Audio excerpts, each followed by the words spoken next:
Hello students. So today we have to discuss about history questions जो कि पूछे गए थे CDS एग्जामिनेशन में. ठीक है, तो बेसिकली हर एक एग्जाम में हम देखते हैं कि हिस्ट्री के कुछ ऐसे क्वेश्चंस हैं जो रिपीट होते हैं. ठीक है, मतलब डायरेक्टली नहीं पर उनके एरियाज, यानी मान लीजिए कोई चैप्टर इंपॉर्टेंट है, जैसे कि for an example Vijayanagar empire है, या फिर हर्षवर्धना का पीरियड है, या फिर आपका मौर्यन एम्पायर है. कुछ ऐसे एरियाज हैं जहां से क्वेश्चन बार बार पूछता है. ठीक है, हर एक एग्जाम में, ना सिर्फ यूपीएससी के सिविल सर्विस में बल्कि सीडीएस में, सीएपीएफ में. तो ऐसे ही कुछ एग्जाम्पल्स हम देखेंगे जो अभी रिसेंट एग्जाम हुआ है 2022 में सीडीएस का, उसमें कैसे क्वेश्चंस पूछे गए थे हिस्ट्री के. ठीक, और हम ये भी डिस्कस करेंगे कि उसको किस तरीके से इजीली हम ठीक कर सकते थे. ठीक है, तो यही चीज हमें यहाँ पर समझनी है इस क्लास में. चलिए देखते हैं.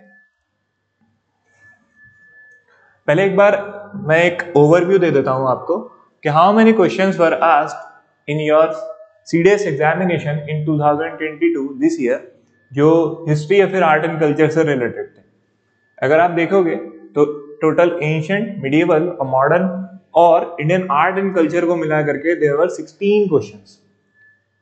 ठीक है, अच्छा खासा वेटेज है. काफी क्वेश्चंस ऐसे हैं जो बेसिकली रिपीटेड हैं, है ना. रिपीटेड मतलब कहीं ना कहीं से अगर आप प्रीवियस ईयर को एनालाइज करोगे तो समझ आएगा कि हाँ ये एरिया इंपॉर्टेंट था, एग्जाम के लिए मुझे पढ़ना था, है ना. मगर नहीं पढ़ा तो फिर क्या हुआ, एग्जाम में छोड़ करके आ गए. क्योंकि सबसे ज्यादा प्रॉब्लम क्या होती है, मैथ्स और इंग्लिश के अलावा बच्चों को सबसे ज्यादा स्टूडेंट्स जो फेस करते हैं सीडीएस एग्जामिनेशन में, वो जीएस ही. और जीएस में भी हिस्ट्री, पॉलिटी, ज्योग्राफी के मेजर सेक्शंस. करंट अफेयर्स का भी रोल है, मगर करंट अफेयर्स फिर भी हम प्रिडिक्ट कर सकते हैं. Means if you are appearing for the examination that is for defence, तो हमें पता है there are bilateral exercises between India and other countries, वो हमें पढ़ना ही पढ़ना है. इसके अलावा बहुत सारे मिलिट्री इक्विपमेंट्स होती हैं, जैसे कि मिसाइल्स हो गई, जैसे कि नई साइंटिफिक डिस्कवरीज या फिर इन्वेंशंस हो रहे हैं in the fields of army, in the field of defence. You have to update yourself, है ना. वो तो हमें पता करना ही है, पता होना ही चाहिए कि भाई वहां से क्वेश्चन आएंगे.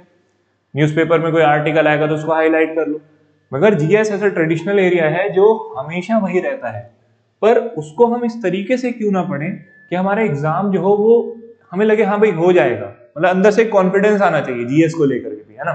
जैसे और सब्जेक्ट्स में है वैसे ही जीएस में भी आना चाहिए कि नहीं इसमें हमारा हो जाएगा. चलिए देखते हैं आगे क्वेश्चंस की फॉर्म में, जैसे कि हमें डिस्कस करना है आज. Yes. So the first question is that the Tolkappiyam is direct question है. यहां हमसे पूछा गया है कि तोलकापियम क्या है. देखो, those students who are not aware, पहली बात तो ये समझते हैं कि ये कौन से पीरियड से या फिर कौन से चैप्टर से क्वेश्चन आया है. The question is directly from Sangam as.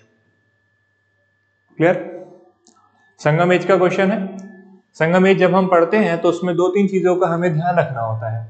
पहली बात तो ये कौन कौन से इंपॉर्टेंट डायनेस्टीज थी, Cheras, Cholas, Pandyas, which comprises your Sangam age, है ना. संगम एज किनको मिला करके बोलते हैं संगम एज. संगम क्यों बोलते हैं, ठीक है. संगम का मतलब क्या है, there were meetings, there were confluence of different rulers, different saints. Even ऐसा भी बोलते हैं कि the gods were also participated in these meetings.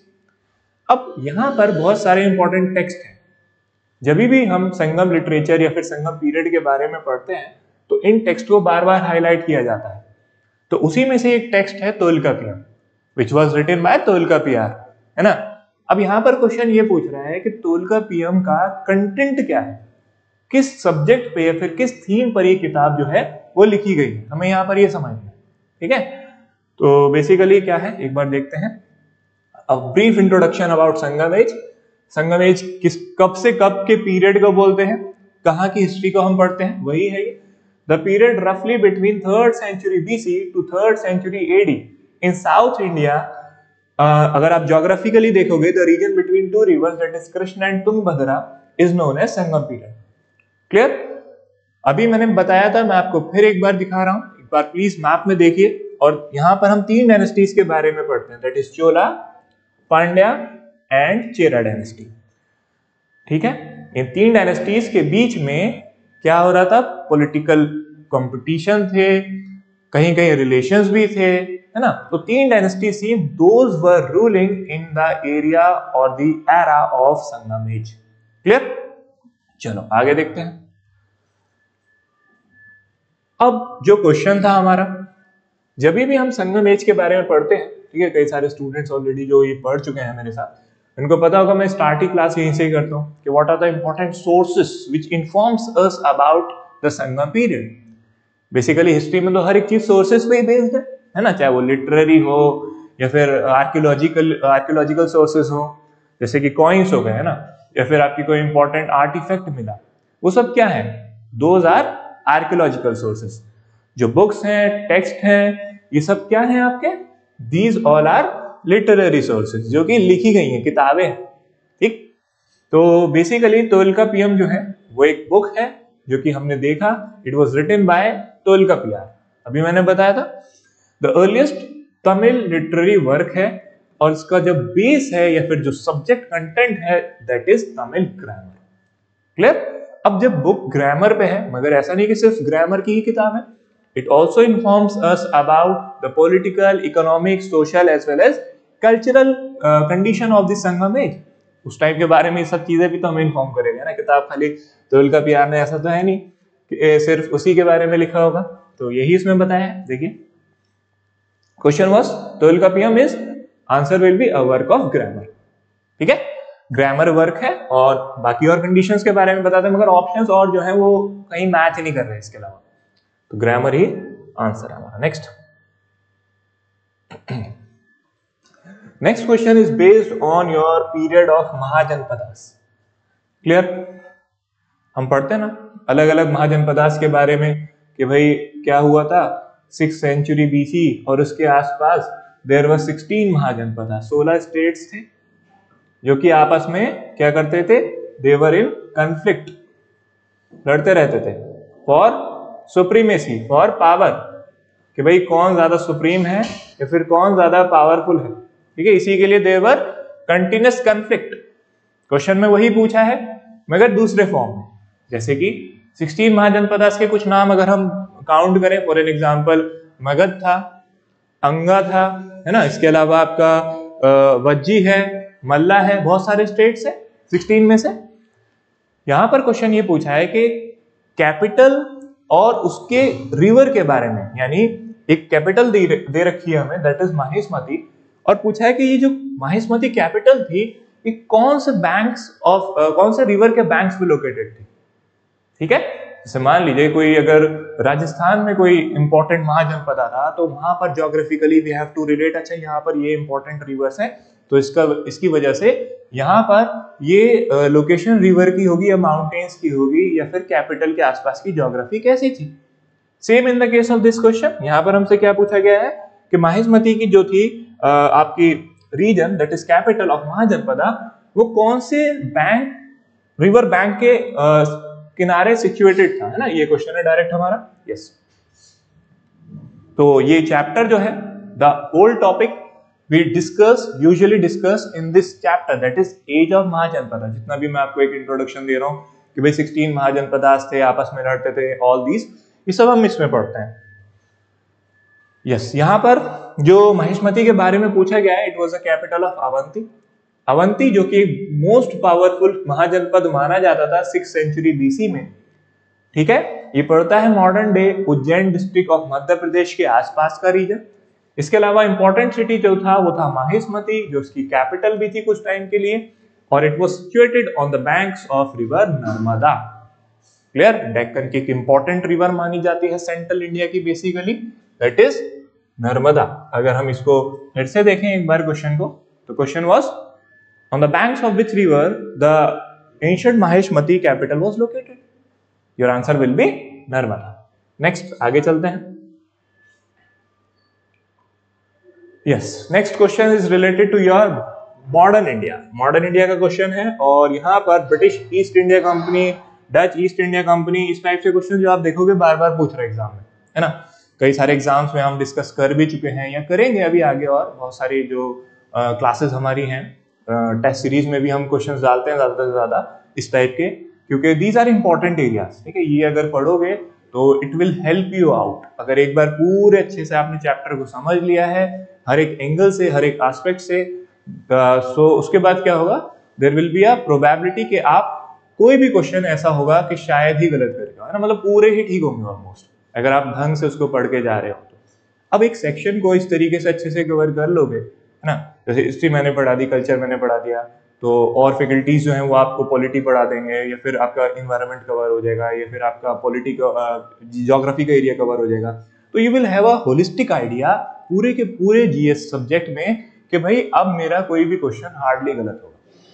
इतना तो चाहिए भी नहीं, है ना, कट ऑफ ही क्लियर करना होता है, तो कट ऑफ जितना तो हो जाएगा। चलिए नेक्स्ट क्या है, the Dutch were defeated by Marthanda Varma of Travancore kingdom in the battle of, battle का नाम पूछा है। दो तरीके से इसको कर सकते हो आप, ठीक, अगर आप सारी बैटल्स जानते हो तो आप एलिमिनेट करके ठीक कर दो क्वेश्चन को, नहीं तो डायरेक्ट क्वेश्चन, इतना कोई मुश्किल क्वेश्चन नहीं है ये, अगर आपको इसके बारे में पहले से नॉलेज हो तो।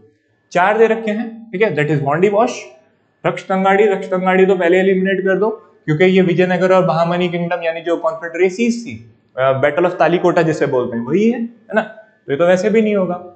The answer was battle of Colachel. जब भी हम डच ईस्ट इंडिया कंपनी के बारे में पढ़ाते हैं तो हम इसके बारे में डिस्कस करते हैं, ठीक है, अगर आप देखें तो yes, so this is about Dutch East India company. Dutch कौन थे, जो कि हम देख रहे थे शुरू में जब यूरोपियंस इंडिया में आए, सबसे पहले पोर्चुगीज आए, है ना, उसके बाद जो सेकंड आए important, they were Dutch.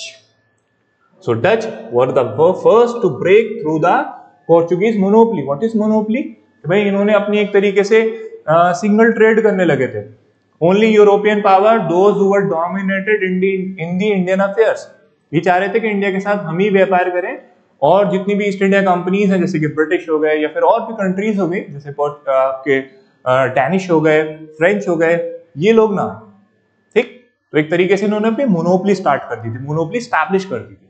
Clear, so in order to break the monopoly who were the first competitor of the Portuguese, they were Dutch, ठीक है, इन्होंने ही आकर के इसको खत्म किया था। तो जब हम पढ़ते हैं डच के बारे में तब इस बैटल के बारे में भी हम डिस्कस करते हैं, the famous battle that is battle of Colachel, और बैटल जो हुआ था वो 1741 में हुआ था between Indian kingdom of Travancore, जहां के राजा कौन थे, मार्तंडवर्मा, जिनके बारे में क्वेश्चन पूछा गया था, और दूसरा डच ईस्ट इंडिया कंपनी जो कि हार गई थी। The Dutch East India company was defeated by the state of Travancore, है ना, और इससे क्या हुआ, डच फिर अपने आप को दोबारा रिवाइव नहीं कर पाए इंडिया की टेरिटरी में। ये भी एक इंपॉर्टेंट सिग्निफिकेंस है इस बैटल का। Next, yes, next question was, ये टर्म से रिलेटेड है, बेसिकली यहाँ पर कुछ ऐसा एलिमिनेशन वगैरह नहीं लगता है, बस यहाँ पर यह है कि आपको मिडिवल की इंपॉर्टेंट टर्म्स के बारे में पता होना चाहिए, ठीक है, हम प्रैक्टिस कराते हैं क्लास।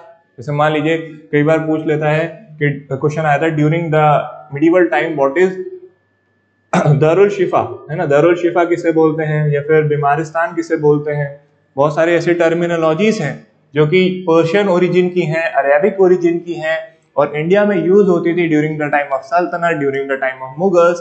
तो क्वेश्चन वही पूछता है कि मान लो अगर कोई आपको टर्मिनोलॉजी दे रखी है तो यू हैव टू अंडरस्टैंड कि भाई किस कॉन्टेक्स्ट में पूछ रहा है ना।